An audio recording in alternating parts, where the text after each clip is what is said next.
Okay, in Kuch Kuch Hota Hai, you explored love as a self-indulgent idea. What I mean by self-indulgent idea is love for the sake of love. You know, there was the whole lust versus a deeper bond thing. In Kabhi Khushi Kabhi Gum, it was a love which is more, a promise, a commitment, weighed down by domesticity, a dharam sankat even, because Shah Rukh has that whole thing happening. Kabhi Alvida, it was a shifting reality, outside of social familial structure. And in My Name is Khan, it was a mere catalyst. It was completely incidental. How has what interests you about love changed in these 10, 12 years you've been making films? Kuch Kuch Hota Hai is a result of the cinema I saw right before. And the concept of Kuch Kuch Hota Hai's love is really warped, if you ask me. It's ridiculously wrong. I think a lot of the conviction pulled off that film, and I think there's a feeling of genuineness in the Yeah. performances of the protagonists that really pull off that film. Otherwise, it's ridiculously idiotic. That Why do you say that they're best friends, and she's kind of dumpy and frumpy, and he doesn't look at her, and then the hot girl comes in, which he kind of thinks is love, he mistakes for love. And then the second half, this girl comes looking all pretty and wearing like beautiful clothes and has long hair, and suddenly he's back in love with her. So I mean, I don't get what that is. I don't think I would go through that character graph again. So the love, I think, was purely pulled off because Shah Rukh and Kajal are magical. But I think I made no sense. The film makes no sense. Now when I look back, I feel like those 8 letters is ridiculously idiotic, and a lot of it is. So there was conviction, there was first time. So that's why Kuch Kuch Hota was about the only thing I think I got right in that film is because I think I had felt it myself was the heartbreak part. When Shah Rukh and Kajal, when he literally breaks her heart, and she's that unrequitedness, that that feeling of one-sided love and loving your best friend and not being able to have him, which is such a, I think, identifiable emotion to the younger kids or people who are in their 20s. I think that's what really worked. That scene, because that worked, I think the rest of the film did, because it kind of was carried on the shoulders of that moment. Kabhi Khushi Kabhi Gum is reverence to your parents. We live in a traditional society. Parents mean, at least to me, I'm the only child. So it was my way of thanking them, of course in a very melodramatic, over-the-top way. But it was my ode to them. So it was about parental love, really. But even Shah Rukh and Kajal in Kabhi Khushi, I mean, there was that whole thing of you made a promise, you need to stand by it. It's domesticity. Well, that's more what I call filmy. I don't think it's really identifiable. It's a filmy situation. She's lost without her father. She has nobody to look up to, and he goes and becomes the protective lover. Very filmy, very Hindi film. It's that whole film is very Hindi film. The only thing emotionally about it is what I wanted to do vis-a-vis my parents, make a film to express and my gratitude to them for being the man they raised. Cynicism definitely crept in post that. I made Kalo Na Ho, I lost my father, there were events that changed my life. You become a lot more mature with the passing of time. And Kabhi Alvita Na Kehna is my take on modern relationships, because I believe there isn't a happy one. And I believe that there's no man who can be faithful, and I believe there are women who want to be unfaithful, but because society, the norms kind of hold them back. So it's a cynical approach to love, definitely. It's a cryptic approach to love. Kabhi Alvida is really a result of the initial bursts of my cynicism, if I had to say. And then of course cinema kind of absorbs you and you want to do so I wanted to tell a totally different story. So My Name is Khan is really a political commentary, a social commentary. Love is incidental, as you said. But it kind of is about the love story somewhere, but it's also making a social and political comment. So if I had to answer your question and sum it up, I would say it started from vulnerability and innocence, went into went into understanding where I stand vis-a-vis love, and finally going into deep levels of cynicism about love and relationships. Where I'm at today, I don't know. I don't think I can write a love story. I don't think I feel it anymore. Okay. The other contrast between Kabhi Alvida and between Kabhi Khushi Kabhi Gum was Kabhi Khushi Kabhi Gum, you were talking about, you were really promoting the whole family structure, family values, and then you were sort of standing up for individual freedom, even if it's at the cost of a a family, or do you feel both parallelly, or was there a distinct shift of personal philosophy between No, totally. There definitely was a shift. There definitely was a shift of I think Kabhi Alvida is more who I am today. Kabhi Khushi Kabhi Gum is what I was trying to do as an ode to cinema with largeness and all. But I don't think I'm that person anymore. I can't write those scenes anymore. When I see that film on satellite, sometimes I'm like, who made this film? Because it wasn't me. I don't feel like that man anymore at all. I feel totally different in my head and heart. So I think Kabhi Alvida is closer to who I am. If I had to make a film on modern relationships again, or relationships in general, I would just make it very differently. I don't think I can feel black and white about any emotion anymore. I think I'm living in the grey myself, and that's what I would project on celluloid. And I think the grey is tough to project to an Indian audience if you want to make it commercially viable. So don't make it, then make something else till you know you can pull off grey in a smaller, contained way, you know. But the larger you grow as a brand, the more the expectation of scale. So you're in a catch-22 always. I'm going to come to that, but staying with Kabhi Alvida for a minute, you really stuck your neck out in that one. You know, you spoke of Before Sunset being a point of inspiration, but in Silsila and in Before Sunset, both the protagonists, there's sort of excuses made for them that they were in love, they were separated by circumstances, and therefore they're falling in love again out of their marriage bonds. You didn't do any of that. You said here are two characters, they're married and they're falling in love with each other, and there's no justification I for don't it. know, like so many millions of people like came up to me and said, why doesn't Rani love Abhishek? There's nothing wrong with him. He's a great guy. He's good to her. He's not cheating on her. He's faithful. He's loyal. There's probably people feeling I'm really like, bad that Abhishek Bachchan... No, it's not that. I just think people don't get that. Like you may have the best husband at home, but you may not want to have sex with him. You may not want to feel passionate. You don't feel the passion. You don't feel the mojo's not in the love anymore. And you feel attracted to this cynical, bitter, unhappy man because he turns you on probably. And how do you explain that to this society? I mean, and who are themselves victims of this situation but don't want to admit to it. Would it have been easier perhaps, but would it have been easier perhaps if you didn't have the stars? I'm saying that because these people have so much of a baggage of their own image. No, also, I think the movie needed to be made in a far tinier scale. It didn't need those item songs. It needed to be toned down. I think that's a mistake I made with that film. I think my intention was to make a film about two relationships, and that kind of broke each other up because of what happened. And I just went and became suddenly like this big filmmaker trying to do everything with it. I think that's where I messed up. And if I had to, that's a film I'd like to make again, because the what reads on paper is actually way superior to what's on screen. I think that my intention to really talk about two relationships really, and the fact that you can be attracted to somebody else even if you have a great spouse at home, it can happen because you have no control over your heart. Sometimes you marry somebody for all the wrong reasons. That's why I say, like, you know, marry for intense love, and sometimes intense love can even break you up, you know. So there's no there's absolutely no conclusion to your emotions. But Kabhi Alvida was really about that. It was about a woman who just didn't love her husband and found attraction to the other man. And of course, I think what happens, I directed Rani Too Guilty because I wanted to also make her, and I think that sometimes that extra guilt made it seem wrong even to an audience. I also saw, it was initially Kajal was meant to be in the film. So it was meant to be an older woman to Abhishek. And you know, when Kajal couldn't do it for various reasons and Rani came in, she was too much of a match with Abhishek. They were too much bunty bubbly with each other. So you didn't feel right, you know, because they seemed so right. So there were some things that sometimes casting can go against the core of a film, you know. And if I took 4 completely rank, interesting new faces, you wouldn't have any preconceived baggage about them. Also Shah Rukh Khan cheating on his wife, you know, it's just like we live in a society which actually puts him up on a pedestal as a father, as a husband, you know. And then him cheating on his wife, checking into a hotel room, having extra marital sex, having his ring show when he's making out with so all that, you know, which I wanted to go back to the fact that they were married. I needed that sense of drama. But I still remember watching that film in an audience the very first time, and the first time Shah Rukh and Rani checked into the hotel room, and there was a very traditional couple sitting ahead of me, and I was observing them because they got a little awkward, and she turned around and he looked at her and said, "It's a dream sequence."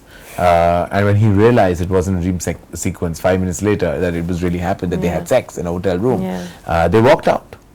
They walked right out. And that this to me, is in Bombay? Yes, in Bombay, and in an urban multiplex.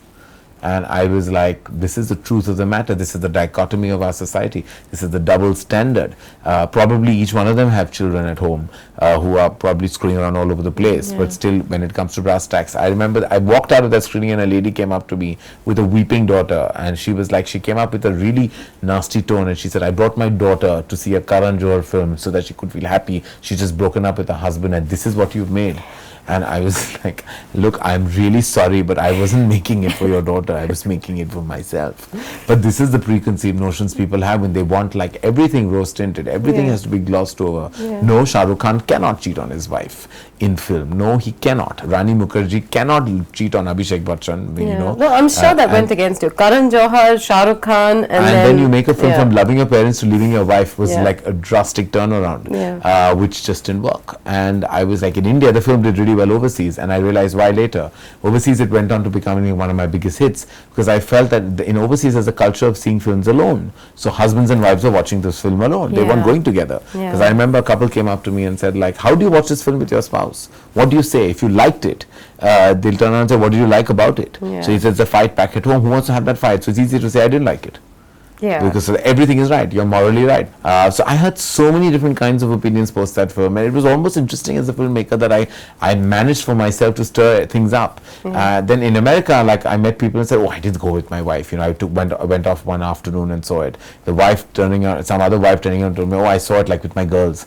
You know, I didn't go with, you don't need to go with your husband. Here in India, it's a family viewing. You go with your chacha, chachi, mama, mummy, whole family goes together, husband, wife, kids, everyone goes together. But Kabhi Alvida is really a film that can embarrass you if you're in that situation.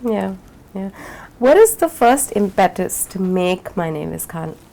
Was it to make a film which is different, which has a larger socio-political canvas than you're used to, or was it to use the medium to talk about something that was bothering you personally? I actually am very affected, and I get personally very bothered about like the religious bias there is to an entire religion.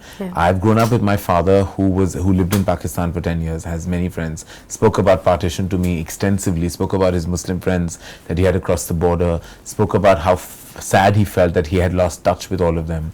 10 years before partition? Or? During partition and before, and how he was very actively part of the struggle. So I heard so many stories.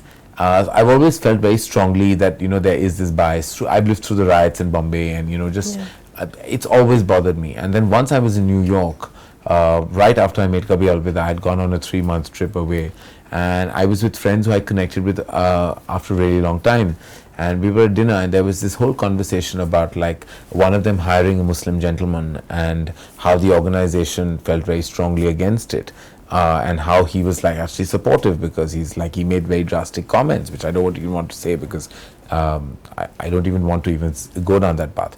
And I remember eating that dinner with friends I hadn't met in a really long time and being so angry. And I started voicing my anger, and I said, I think it's ridiculous. I'm like, I said, are you trying to say you've had all honest Hindu employees all your life and that none of them have cheated you or gained money off you and all that nonsense? So he was like, he just made very strong comments, and it got so upsetting that dinner became so, it just became like so awkward that we ended it really like awkwardly. And I went back, and I remember going on, I have a notepad that I scribble in. And I started like the first line that, because I remember saying it in a burst of anger. I'm like, you know, just because he's a Khan doesn't make him a terrorist, you know. And I went back and I wrote, the first time I wrote, my name is Khan and I'm not a terrorist. Those were the first lines I wrote, and I went up to sleep. And the next morning, I just kept thinking about this, and that's how somewhere the germ of that idea came. Then I went back and did some research in LA, because the whole bias is so much more and strong in America as a result of what happened. And then I contacted my writer, and it was really that dinner I don't think I'll ever forget, because I'm not in touch with those people. I don't like them anymore, because I just felt it was so ridiculous living in America, investment bankers in really credible jobs, and this is how they think. Then, you know, what's the point of education? What's the point of world information? It's all ridiculously, like, I feel we are regressing in time. I feel like the 60s and 70s and 50s were far more progressive, even cinematically, because we're talking cinema. Some of the most bold subjects were made in the 40s and the 50s and the 60s. Without much brouhaha. Nothing. There's a film called Sharda, which is Raj Kapoor and Meena Kumari, and I have to tell you, it's the most progressive film. It's about them being in love, but circumstances don't bring them together, and Raj Kapoor marries, Meena Kumari marries Raj Kapoor's father. instead, and he has to walk into the house and his father says, touch your mother's feet. So he has to touch the feet of his lover, actually, who he's had an intense love relationship with. And that film went on to becoming a huge hit. Try doing that today. Yeah. You know, many years later, A Lamhe fails. Yeah. You know, Yeah. and today worse. Today worse still. We're going ahead in time only when it comes to 2G, 3G, 4G and 5G, and all those Gs will keep increasing. Technology will be enhanced. Emotionally, we're totally regressing in every which way. But you know, you pulled My Name is Khan off, you know, two very sensitive things, autism and religious profiling, a single mother, no song and dance, unusual story, cultural references that may be alien to India because of the whole Katrina thing, and you know, give me 5 reasons you pulled it off. I don't know. I think it was largely because I believed in it, and I think conviction is paramount. You have to believe in the story you're telling. Also, I think the lead protagonists again have a certain strong connection with an audience base, Shah Rukh and Kajal, and I think their trauma is always felt. I think there's something you can feel and touch about them as a pair. Something about them as a lead couple. No one can pinpoint why, but there's some kind of an audience karma that goes with them. There's a connection. I think thirdly, I think the fact that it was made so strongly pro the religion, and I know that community reacted to it worldwide, and nobody had made a film on that scale that was kind of not elevating or escalating, but giving a perspective and point of view in its own way, and I think that's what really did it, I think, in the Western world especially. I think the fact that it was true and honest to its theme and never digressed, like Shah Rukh suddenly didn't break into dance or sing a lip sync song, much as we all wanted him to sing Sajda, because I loved that song, but we knew it was worked against the character. And also the research that Shivani Batija, the writer, did, I think are the last 2 reasons I would say that it worked, because we really researched the autism aspect to and gave it our own slant, of course, but we went out to the Asperger's route, which is the disorder he has. Met people, Shah Rukh met people for a whole year. I read every book on Asperger's syndrome there is. We saw all the movies made on that. We met people. In fact, Shah Rukh's based on a gentleman called Chris, who actually lives in London, and he spent like a week with him. Mannerisms, gestures, eye contact, etc. So I think research, conviction, and I think the lead pairing definitely are the reasons why that film got pulled off. Karan, why post 9/11? Why not say post Godhra riots? Why not post Bombay? What happens with 9/11 is it touches a chord with the generation we live in. And that's when you really kind of suss out somebody's immediate character. In this, I wanted to definitely talk to the people my age or younger. And I know so many feel it in contemporary India. And there's such a big deal made about modern times and India being shining and the world reaching the pinnacle of evolution, etc. But like I said to you earlier, the emotional evolution is zilch. So I didn't want to address it with like any other political atmosphere. I wanted to keep it modern, and I know 9/11 was definitely a more modern trigger to tell the story. And more international. I mean, that's something that all of us have lived through. And I knew that I was not talking about to the Muslim population just living in India. I was addressing the community worldwide, which is why the only film I ever collaborated largely with an international studio, with 20th Century Fox, was only because I knew that they could make the film release in Jordan, in Syria, in Egypt, have large releases like in the Middle East, in parts of in Riyadh, in parts of the world that don't normally get access to Hindi cinema. I wanted that whole community everywhere, living anywhere in the world, to at least know that there's such a film that exists called My Name is Khan, and it speaks about them. You know, it's very interesting. You use autism as a brilliant device to counter what is going on in the world with a worldview which would have been thought of as simplistic, except because it's coming from Rizwan, it's pure and it's believable. But it's not true otherwise. You cannot pull it off otherwise. Absolutely. You and I can't pull off that with conviction, say I want to go meet the president and take off. It's ridiculous, which everyone would. But what struck me was that, you know, is the necessity that prompted that invention a larger necessity of Hindi cinema? We were touching upon this a little earlier. Can we make films which deal with complicated situations in a more complex way? I mean, what if a story didn't have just 2 sides or 9 sides instead? I mean, do you feel that that's something that we're ready for? Have you found the language for it? Is that something that you would be comfortable doing?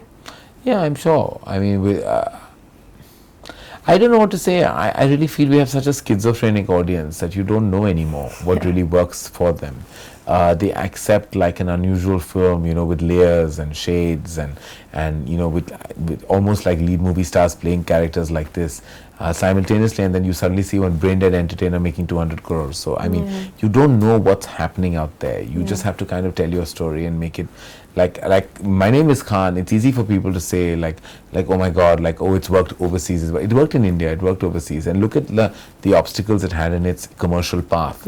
It had a lead actor and actress who only made legendary love stories. Can really deconstruct that. Then your lead protagonist has a form of autism. That you're talking so largely about the Western world. The reason I didn't connect it to India, another reason I have to be very honest and say this, is that who wants any political party sitting on my head? I already went through that, and nothing to do with my film. Content didn't create the confusion that happened in the release weekend. It's so tough. You have to combat so many authorities to tell a really honest story here. I mean, you make a film on that large scale. I don't want to go through. I want the film to have a release. I mean, that's why I made this film. And you're saying the same thing, so it doesn't matter. And I'm not a politician. I'm not here to wage a war with any political party. I'm sorry. I'm a filmmaker. Let me make my film and really let me exercise my democratic status as a citizen of this country. But no, democracy is the biggest hypocrisy there is in this country. It's really just in the memorandum and in the articles of association. It's nowhere else. Listen, you in November 2009 you gave an interview saying that you don't want to work with newcomers, and it's until you're 50 nobody wants to work with you. Yet here you are, 1 decade too early, peak of your career, you're working with newcomers. That seemed really emphatic a statement. What gave? And I can't believe I made that statement. I can't believe what eventually happened. That's why I say never say never. That's the one thing that I've learned. But it just so happened that this film just happened because I felt after My Name is Khan, it just seemed very easy for me to make a film with a movie star and make a commercial enterprise. And I would tell another story with 2 stars, 3 stars, and I wasn't challenged. I just felt like I needed to do something to challenge me individually. I did it content-wise in My Name is Khan. I needed to do it as a filmmaker because I feel what instruction can I give the best talent in this country? They're so great that we'll meet, we'll discuss the character, and they'll still be great because they're great. How do I become greater?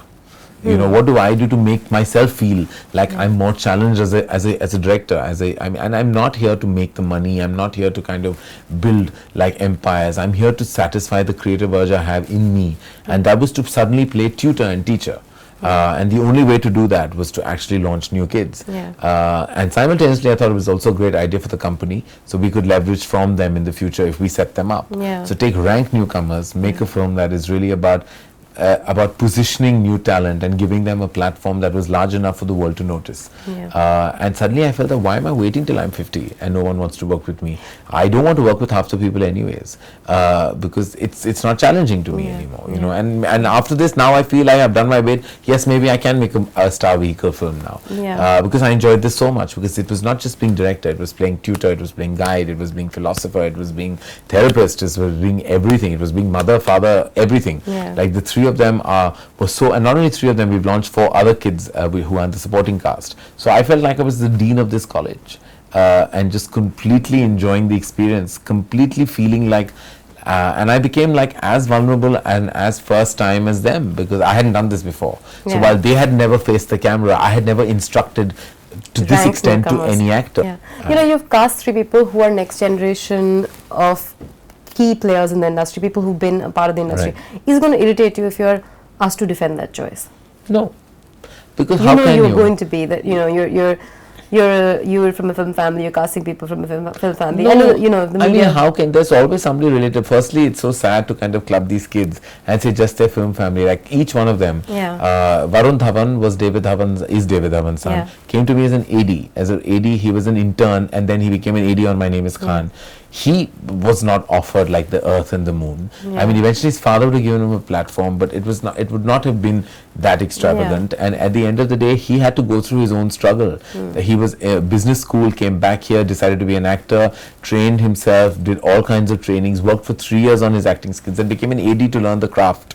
Went through his own struggle. Alia is all of 17 years old, out of high school, 20 kilos chubbier than she is today. Okay, and nobody knew that Mahesh Bhatt and Sony had this daughter called Alia. I heard through a friend of mine who's close to the family, who told me this girl is like acts in front of the mirror every day. She's obsessed by Kareena Kapoor and wants to be a movie star. And I said she's a fat girl. I mean, but yet something about her energy level made me want to do a test. She did a test and she was really fantastic in that test. And then I said, okay, lose that weight and then we'll talk. 3 months later, she was back in my office, 17 kilos lighter. And it was not, I know weight is all to do with cosmetic, but that's the way it is. You're a movie star, you have to look good. Let's not apologize about that. You know, that's the way it is. And I took a test with her again. She was great. So it was her own struggle. I don't think Mahesh Bhatt's daughter would be like, there were 3,000 people waiting in line to sign up for anything. At the end of the day, she went through her own struggle. And then there was Siddharth Malhotra, a Delhi model who gave it all up to be an intern as an AD and wanted to assist. And you know, he's from a totally non-film, his father's in the Merchant Navy, total non-filmy background. So I would not get upset, but I would be like, how ignorant for people to think it's easy. That's what I was asking, just because you're a filmmaker's child. None of them are Shah Rukh Khan's son or Amitabh Bachchan's son or anyone's son. They are not. They are filmmakers' children who possibly might have had it so tough tomorrow. Like Arjun Kapoor, he's Boni Kapoor's son, but was given a break by Yash Raj and he went to the grind on the screen test level till he got that role. Yes, the only thing you question is, would you have heard of them if they were not David Dhawan and Mahesh Bhatt's children? Yes, that's the only advantage. The information that we have about them is easier to get to. But then that's true of everybody. All of us urban kids, we're all connected in some way. I mean, then the privilege I speak for myself when I tell you I'm a flop producer's son. My father made 5 flop films back to back. And there was no reason I could have. It's only because I was an AD on Dilwale and I met Shah Rukh and Aditya Chopra had some faith in me that I was positioned and given, like my father was given the chance that he could launch his son as a filmmaker. So that doesn't make my struggle any less. It's just ridiculous that everybody has this underdog story to sell. And they say, oh, poor thing, that boy in Ranchi or that poor girl in Chandigarh doesn't have a break. Listen, let me tell you, and I say this with assurance, if you are good in any corner of this world and you will come to this city and you will immediately get a platform. People are all jumping on you beautiful faces. But the truth of the matter is, if you don't have the chips, then you're not going to make it. Whether you live in Ranchi or Chandigarh, if you have a way out, you can come in and make it happen. If you don't have it, you're not going to. I see some of them, the people who come to offices with their photographs, I want to go personally to tell them, please don't try. It won't happen for you. I swear it won't. You know, and if you're a great actor, Anurag Kashyap will find you. And you know, because you know his father, so many filmmakers who are taking you. Look at Nawazuddin Siddiqui. I mean, he's fantastic and he's genius. He's getting so many opportunities. So he can't resent a better looking man because he's got his own space. And a better looking man will have his own space, and they'll both be creatively satisfied somewhere.